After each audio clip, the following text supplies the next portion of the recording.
Yaani kiasi kwamba ukifanya hivi moyoni unaona amejaa ya kupata mtoto wa nini? Na kumbuka ni hapo kangapi? Ni kangapi? Ni kangapi? Kamoja tu ndiko aliponapo. Huyo nani? Huyo mama. Kwa ile furaha ikazidi. Siku zikaenda. Yule mtumishi wa Mungu alishatoa baraka, yeye akafanyaje? Akaondoka. Kale katoto kakakua, kikawa kitoto kakubwa. Kakawa katoto kakubwa. Kama hapa. Bwana hapa ni katibi.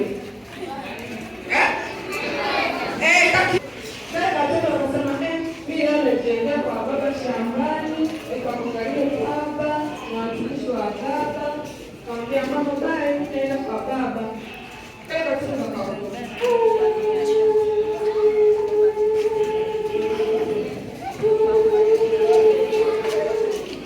Hadi kwa baba. Mmemwona baba? Haya mnyamaze msiseme. Kakaenda hadi kwa baba. Baba yuko shambani, anafanya kazi zake. Mara tukamwambia baba, kichwa changu baba, kichwa changu. Baba mimi kichwa changu baba. Kichwa changu. Baba kashtuka. Mbona kana nini? Baba kichwa. Baba kichwa. Baba kasema, wewe mtoto. Beba mtoto kwa mama yake. Yule mtumishi akasema, akapenda. Sasa hapa hamna hata kutembea, maana kichwa kimefanya inauma. Wewe ulishawahi kuumwa kichwa? Yaani kinauma hatari. Akakabeba kwa mama yake. Mama yake yaani kwanza wewe mwenyewe ni mtoto mmoja, alafu wewe mwenyewe nimekupata kwa bahati. Alafu wewe mwenyewe tena umeanza kuumwa. Kumbe ile mtumishi alikuwa ni mwongo, alimdanganya. Na mimi haya mambo ya kadari kaambia, mimi ni mzee. Utanipende mtoto na kati ni mzee. Ona, haya ndio niliyakataa. Sasa kaniletee punda, nataka nimfuate. Maana nilimwambia ni muongo. Kale katoto, mama alitoa mguu, kaka zima, kaka pali. Kaka. Wacha na mtu. Kaka kabisa akaongei, akapumui, akasemi, akali, akafanya. Kaka. Yule mama mtumishi ana macho ya kiroho. Akaona kwa mbali kuna mtu anafanyaje?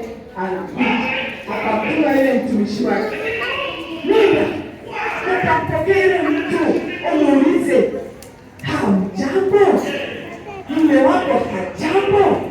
Mtoto wako hajambo?" Haya maswali yalikuwa ya mtego. Maana mtumishi ameshaenda nyumbani, kimeshafanyaje? Kimeshaharibika, mtoto amefanyaje? Amefariki. Kwa hiyo anamuuliza maswali ya mtego ili kujua ni kweli mtoto hajambo. Na yeye yule mama akamwambia hawajambo. Hawajambo na wakati kule kuna jambo limetokea. Haya, tuendelee. Yule mama kaenda kwa mtumishi akamwambia, nilikwambia sitaki uongo. Uliniambia unanipa mtoto, lakini yule mtoto amekufa. Na haya mimi niliyakataa. Ninaomba uambatane na mimi. Twende wapi? Nyumbani. Kumbuka ni kwa sababu ya ukarimu aliyokuwa nao yule mama. Yule mtumishi akasema, "La, mimi siendi, namtuma kijakazi wangu, nenda kwa ile mtoto, chukua fimbo, kafanya 1 2 3." Yule mtu akaenda akafanya, mtoto kamekufa, akakuanguka. Akamwambia, "Hapana, nakutaka wewe mwenyewe. Twende wote." Wangapi? 2. Hamtakuja na mtumishi sawa, lakini njia ni ngapi? Ni moja. Punda iko wapi? Akatafuta punda. Hapana, wakaondoka. Wamefika nyumbani kwa ile mtoto alishakufa. Amelala kitandani. Akamwambia, "Sawa, asante, naomba mrudi nje nipishe mimi na nani? Na mtoto." Yaani mtu mzima na aliyekufa wakabaki wangapi? chumbani. Nini kinafanyika? Yule mtumishi akasema,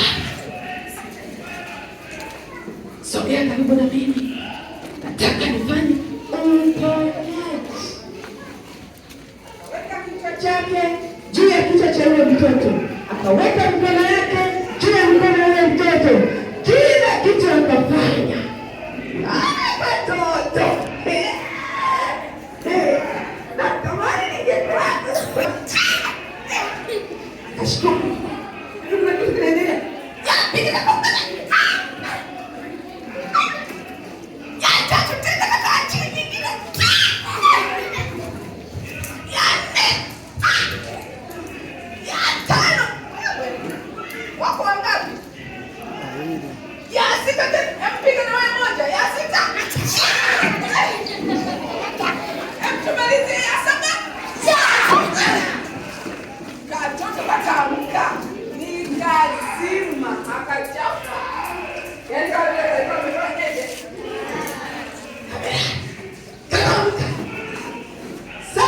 Inawakilisha utakatifu. Inawakilisha nini? Utakatifu. Kama mtoto ataamka ni kazima.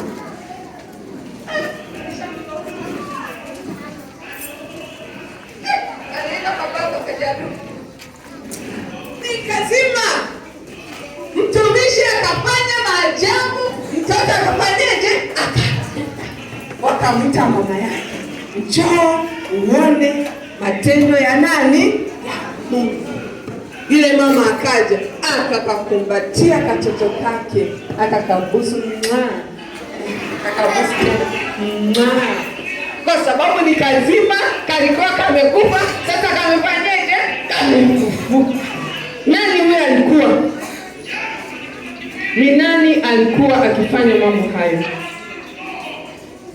Ni nani alikuwa akifanya mambo kama hayo?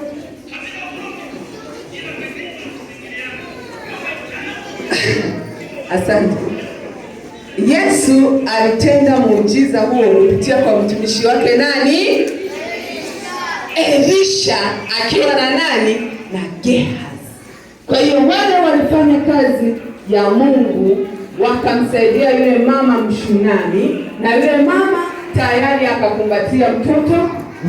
Ni kwa sababu moja tu ya ukarimu na upendo wa yule mama. Sisi kama watoto, Yesu bado anatupenda. Ikiwa alimfufua yule mtoto mdogo ambaye alikuwa ni kipenzi cha mama yake, alikuwa ni kipenzi cha baba yake, akamfufua kwa waliokufa, akamtoa, akaishi yule mtoto. Hata sisi Yesu bado anatupenda vile vile, na anahitaji tumtazame yeye kama yule mama alivyomtazama mtumishi wa Mungu. Na sisi tunapaswa tumtazame Yesu.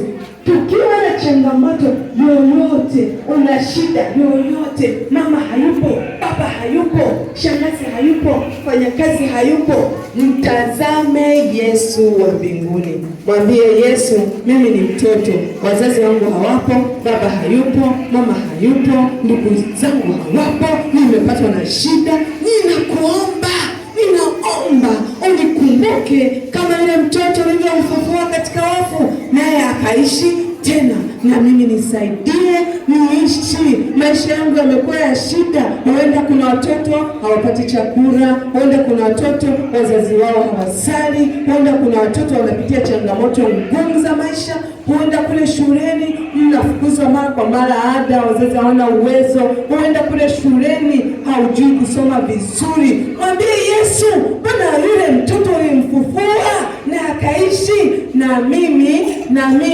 nisaidie Yesu, niweze kufanya vizuri katika masomo yangu, katika maisha yetu. Mungu awabariki na wazazi. Mungu anawakumbuka na wazazi, mnawaombea wazazi wenu, wanapitia changamoto nyingi, lakini kwa kupitia maombi yako wewe mtoto, Yesu anafungua milango ya mbinguni, anawabariki. Na wewe kile kinachokusumbua Yesu anakiondoa, unakuwa huru. Watoto wangapi wananiahidi ya kwamba watakuwa watu wa maombi, wanaomba kwa ajili ya maisha yao, wanaomba kwa ajili ya wazazi wao, wanaomba kwa ajili ya uwepo wa nguvu ya Roho Mtakatifu ili wafanye vizuri katika maisha yao. Wanyoshe mikono kama wapo, wanaweza wakasimama.